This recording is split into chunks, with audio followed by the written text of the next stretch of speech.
তো গাইস আজকের এই ভিডিওতে মোহনবাগানের ট্রান্সফার আপডেট নিয়ে একটা ছোট্ট আলোচনা করব। যেটা আরকি কালকে বা তার আগের দিন থেকেই মোটামুটি শোনা যাচ্ছে যে রিউমার্সটা উঠেছে যে মোহনবাগানে নিশ্চয়ই কোনো বিদেশি আসতে পারে। নতুন কোনো বিদেশি প্লেয়ার হয়তো আসতে পারে। কারণ আমরা সবাই জানি হয়তো জানুয়ারি ট্রান্সফার উইন্ডোতে ডিমি বা কামিন্স কেউ একজন চলে যেতে পারে বা দুজনে চলে যেতে পারে, বলা যাচ্ছে না। বাট হ্যাঁ, সার্জিও লোবেরার হাত ধরে কিন্তু নতুন কোনো বিদেশি আসতে চলেছে, এটা কনফার্ম। এবার সার্জিও লোবেরা কিন্তু মোটামুটি যেই দিক দিয়ে বিদেশি চায়, মানে যে পজিশন সেটা হতে পারে অ্যাটাকিং মিডফিল্ডার বা সিডিএম পজিশনে সেন্ট্রাল মিডফিল্ডারের দিক দিয়ে কোনো বিদেশি কিন্তু নতুন আনতে পারে। এবার এই মুহূর্তে একজনের নাম যেটা উঠে আসছে ভ্যালেরিও ভেরে। এই ভ্যালেরিও ভেরে একজন ইটালিয়ান ফুটবলার।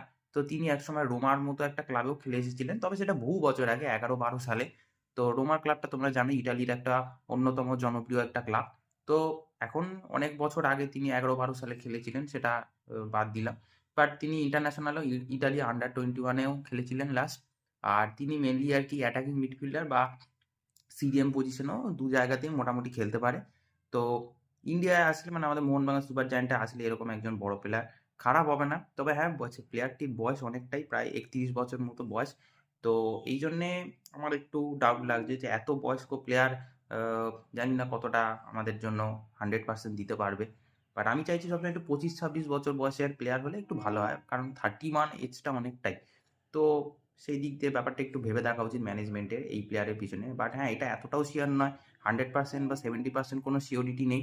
এটা জাস্ট একটা রিউমার্স উঠেছে। জানি না কতটা অফার দিয়েছে। বাট হ্যাঁ, একটা রিউমার্স উঠেছে ইটালিয়ান এই প্লেয়ারটি ভ্যালেরিও ভেরে। এই প্লেয়ারটিকে নাকি মোহনবাগান মানে মোহনবাগানের নাকি ইন্টারেস্ট আছে এই প্লেয়ারটিকে নিয়ে। তো এটাই ছিল আপডেট। এরকম আরো আপডেট পাওয়ার জন্য অবশ্যই সাবস্ক্রাইব করে বেল আইকন অন করে রাখো। তো দেখা হচ্ছে পরের ভিডিওতে।